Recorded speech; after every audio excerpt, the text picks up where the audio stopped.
1 Samuel 11. Nahash the Ammonite went up and besieged Jabesh Gilead.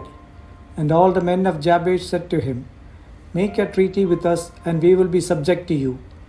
But Nahash the Ammonite replied, "I will make a treaty with you only on the condition that I gouge out the right eye of every one of you, and so bring disgrace on all Israel." The elders of Jabesh said to him, "Give us 7 days, so we can send messengers throughout Israel.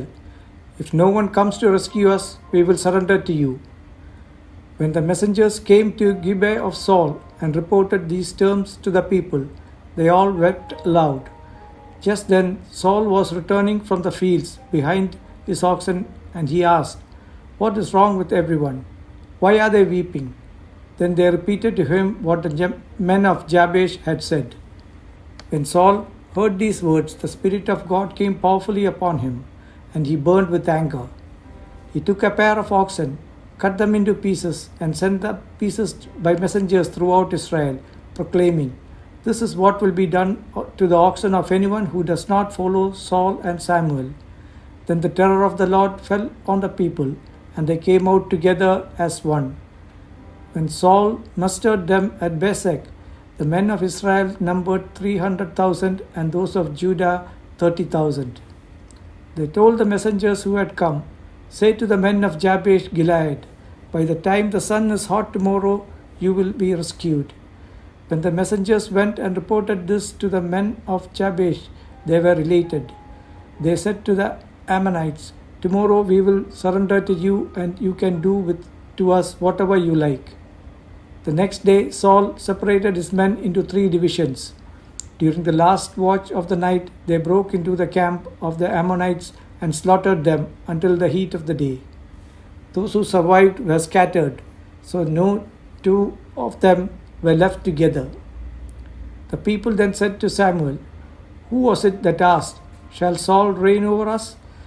Turn these men over to us, so that we may put them to death." But Saul said, "No one will be put to death today, for this day the Lord has rescued Israel." Then Samuel said to the people, "Come, let us go to Gilgal, and there renew the kingship." So all the people went to Gilgal and made Saul king in the presence of the Lord. There they sacrificed fellowship offerings before the Lord, and Saul and all the Israelites held a great celebration. 1 Samuel 12.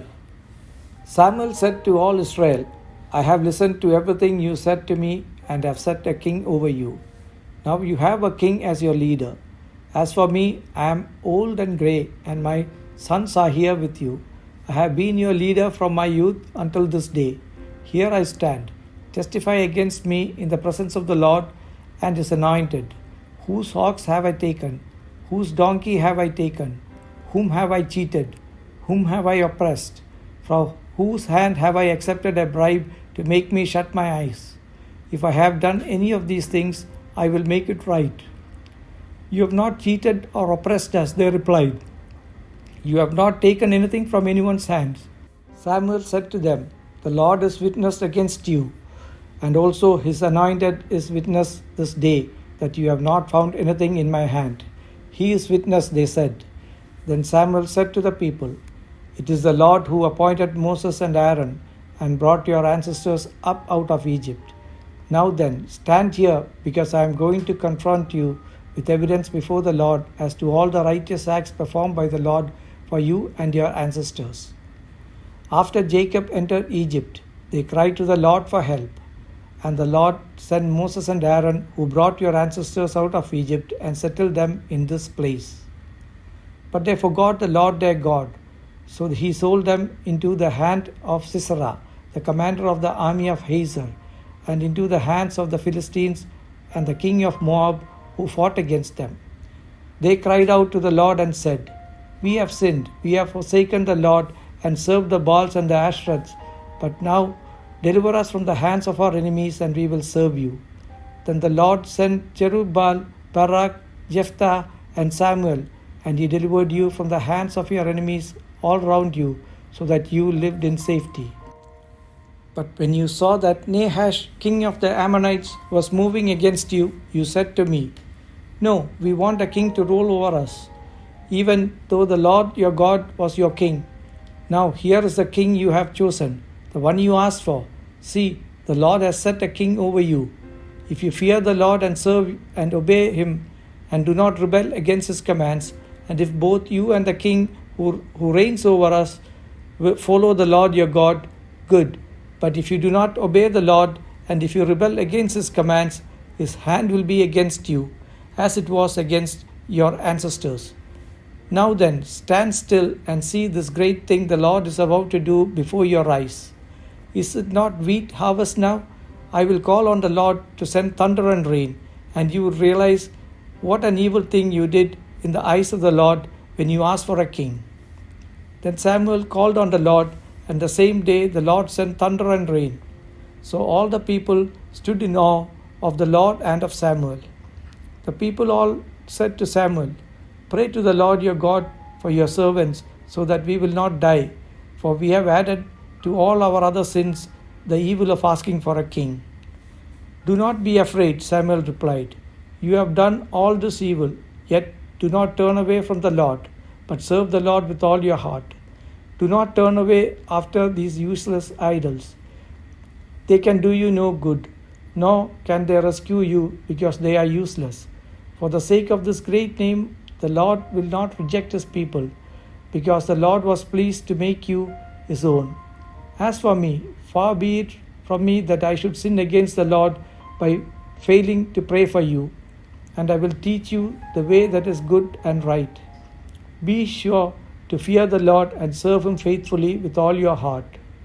Consider what great things he has done for you. Yet if you persist in doing evil, both you and your king will perish." 1 Samuel 13. Saul was 30 years old when he became king, and he reigned over Israel 42 years. Saul chose 3,000 men from Israel. 2,000 were with him at Michmash and in the hill country of Bethel, and 1,000 were with Jonathan at Gibeah in Benjamin. The rest of the men he sent back to their homes. Jonathan attacked the Philistine outpost at Geba, and the Philistines heard about it. Then Saul had a trumpet blown throughout the land and said, "Let the Hebrews hear." So all Israel heard the news.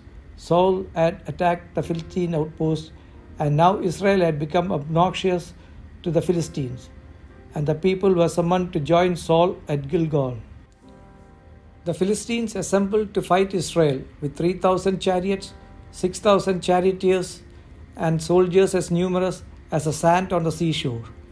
They went up and camped at Michmash, east of Beth-aven. When the Israelites saw that their situation was critical and their army was hard-pressed, they hid in caves and thickets, among the rocks and in pits and cisterns. Some Hebrews even crossed the Jordan to the land of Gad and Gilead. Saul remained in Gilgal, and all the troops with him were quaking with fear. He waited 7 days, the time set by Samuel, but Samuel did not come to Gilgal, and Saul's men began to scatter. So he said, "Bring me the burnt offering and the fellowship offerings." And Saul offered them the burnt offering. Just as he finished making the offering, Samuel arrived, and Saul went out to greet him. "What have you done?" asked Samuel. Saul replied, "When I saw that the men were scattering, and you did not come at the set time, and that the Philistines were assembling at Michmash, I thought, now the Philistines will come down against me at Gilgal, and I have not sought the Lord's favor. So I felt compelled to offer the burnt offering." "You have done a foolish thing," Samuel said. "You have not kept the command the Lord your God gave you. If you had, you would have established your kingdom over Israel for all time. But now your kingdom will not endure. The Lord has sought out a man after his own heart and appointed him ruler of his people, because you have not kept the Lord's command." Then Samuel left Gilgal and went to Gibeah in Benjamin, and Saul counted the men who were with him. They numbered about 600. Saul and his son Jonathan and the men with them were staying in Gibeah in Benjamin, while the Philistines camped at Michmash. Raiding parties went out from the Philistine camp in 3 detachments. One turned towards Ophrah in the vicinity of Shual, another towards Beth Horon, and the third towards the borderland overlooking the valley of Seboim, facing the wilderness. Not a blacksmith could be found in the whole land of Israel, because the Philistines had said, "Otherwise the Hebrews will make swords or spears." So all Israel went down to the Philistines to have their plow points, mattocks, axes, and shickles sharpened. The price was 2/3 of a shekel for sharpening plow points and mattocks, and 1/3 of a shekel for sharpening forks and axes and for repointing goads. So on the day of the battle, not a soldier with Saul or Jonathan had a sword or spear in his hand. Only Saul and his son Jonathan had them. Now a detachment of Philistines had gone out to the pass at Michmash.